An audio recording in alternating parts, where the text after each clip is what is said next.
Second row, what's your name, sir? Yeah, Ahmed. So Ahmed, he has a grandson. We'll call his grandson, for argument's sake, we'll call him Johnny. And Johnny tells Baba that Johnny's 5 years old, and he tells Baba, I'm going to be a doctor when I grow up. And Ahmed is very proud of his son, Johnny. Chip off the old block. He's going to be a doctor.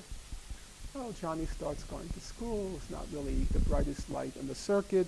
He isn't doing exactly terrific in school. By junior high school, he's cutting classes, hanging around with the wrong kids.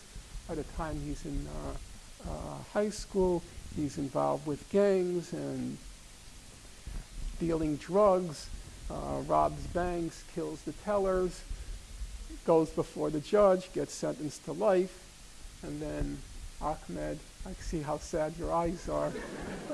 Ahmed goes, visits little Johnny, who's now Big John, visits him in jail, and little Johnny, Big John, he says to Baba, I'm going to be a doctor. Well, at this point, Ahmed gives him a smack in the face, no, you're not.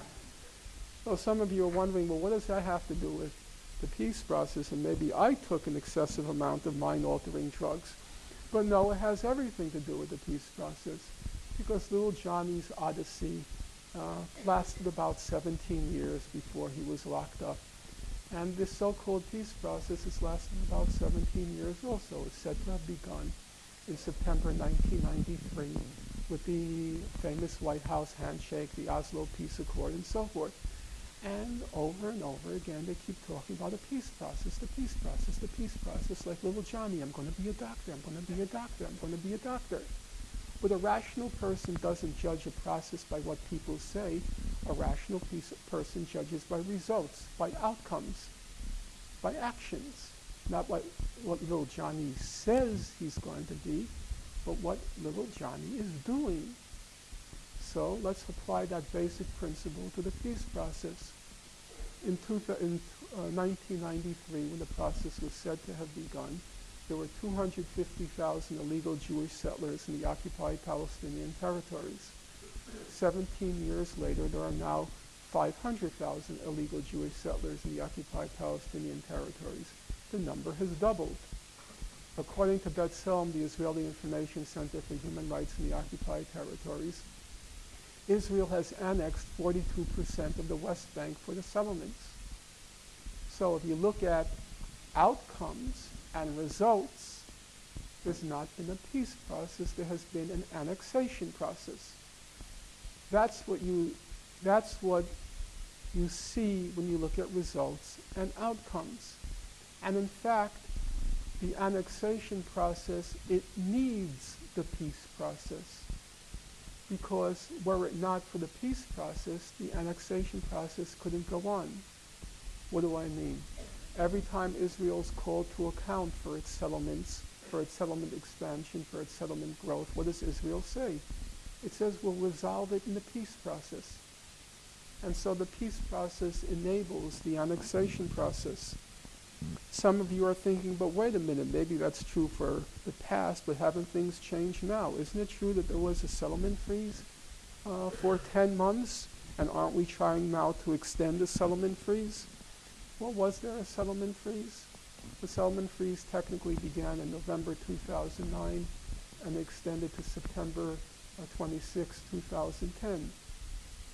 Well, Peace Now, the main Israeli organization monitoring Israeli settlement growth in the occupied territories, it looked at a 10-month period, and this is what it said. On the ground, there was almost no freeze or even a visible slowdown. Settlement freeze, it was a fiction right from the outset. There was no settlement freeze. Now, some of you are wondering, wait, that can't be. We can't be so bold-facedly being lied to. Well, no, not exactly. What happened was, when Israel announced the settlement freeze, it said there would be no new construction in the West Bank. So what happened? About 6 months before Mr. Netanyahu announced the settlement freeze, he just told the settlers, build lots of foundations for houses. Just build the foundations. And so I'll announce the settlement freeze on new construction, but you can still continue building all of those houses because it's not new construction. You had already laid the foundations. Does that mean the whole thing was a charade? The whole thing was duplicitous? The whole thing was disingenuous? Well, not entirely. Peace Now said, and I'm quoting, they said, Benjamin Netanyahu, he'll probably not win the Nobel Peace Prize, but he is certainly likely to win the Nobel Prize for physics or at least chemistry. Why? Because Mr. Netanyahu discovered that contrary to what scientists had thought until now, water is not the only substance that expands instead of contracting when it freezes. There's no point, as I said, investing any hope in the peace process. There's no hope, in my opinion, investing any hope in Barack Obama. Barack Obama, as far as we know, his current proposal to the Israelis is number one. He said in exchange for a 90-day settlement freeze. And you have to bear in mind that settlements are illegal under international law. That's the opinion of all 15 judges in the International Court of Justice, the ICJ, in 2004, July 2004. All 15 judges, including the American judge, Thomas Bergenthal, and the British judge, Rosalind Higgins, who, by the way, is Jewish by birth. She married an Irishman. Rosalind Higgins, Thomas Bergenthal, they sat in the ICJ, and Bergenthal has retired. They all agreed that the settlements are illegal. In fact, under the Rome Statute of the International Criminal Court, the settlements constitute a war crime. So Mr. Obama has promised that if Israel will stop committing war crimes for 90 days,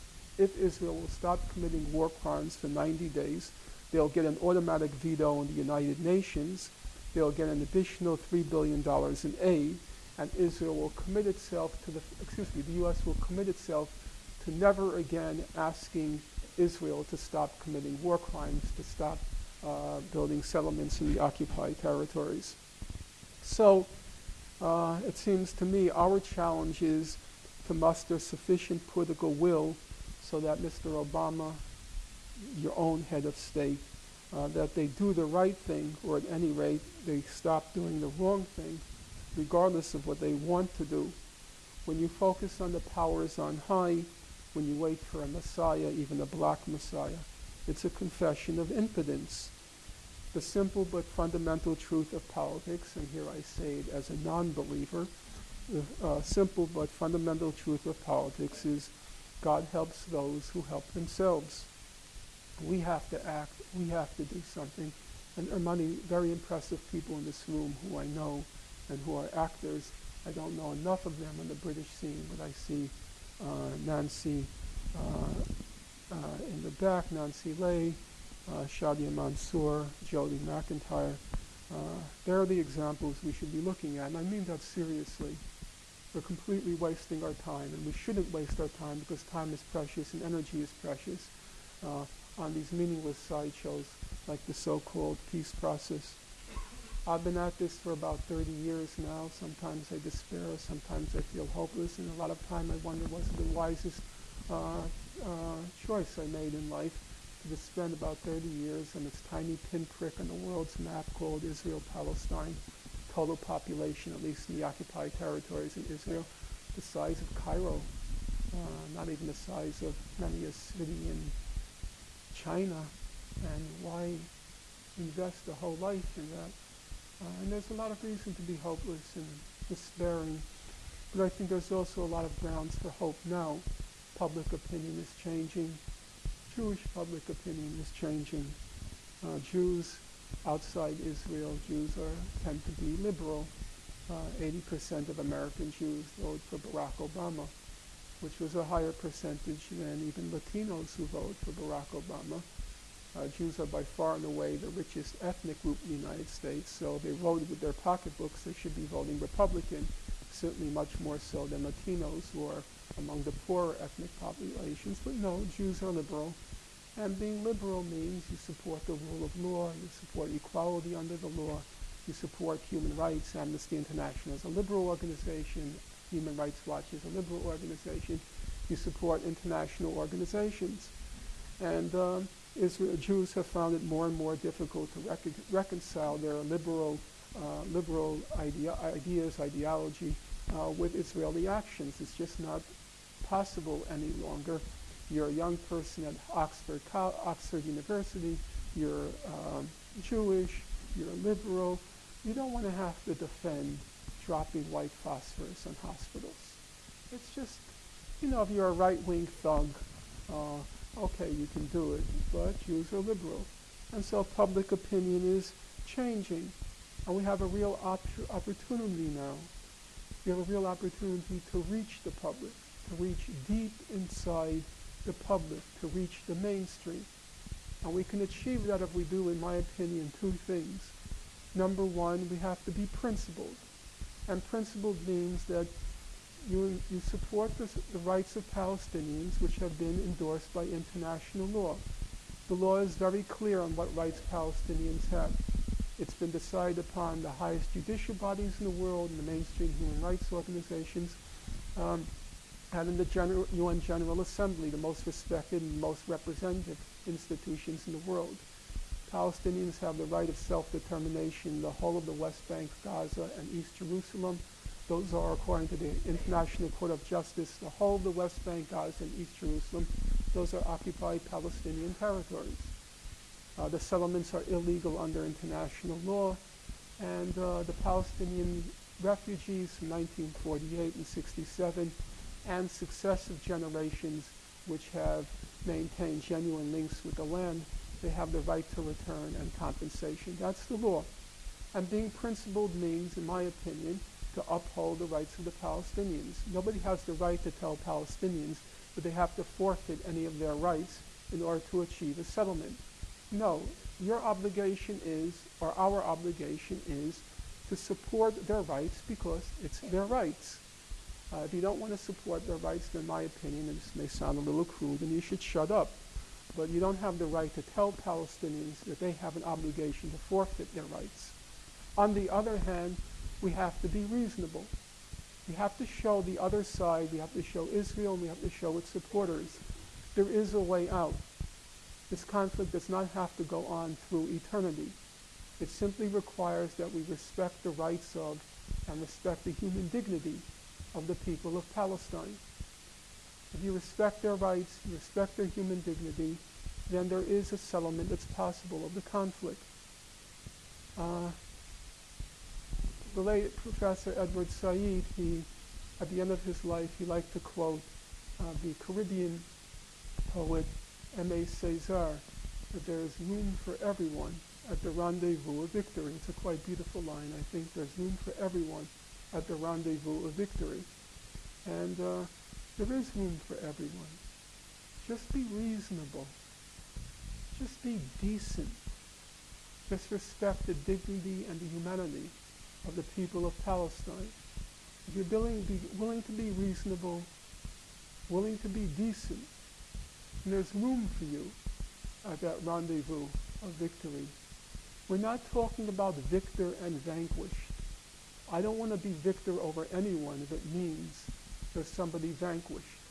We're talking about a settlement that respects the human dignity, the human decency of everyone. And there's room for everyone.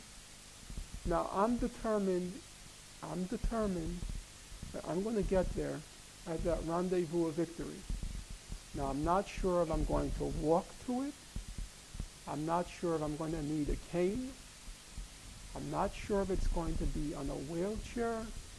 And I'm not sure if Nancy is going to have to carry me on a stretcher with life support systems accompanying me. But I want to be there at that rendezvous of victory. But there's one condition. I can only get there if you're there with me. We have to do it together. So I hope to see everyone at that rendezvous of victory. Thank you.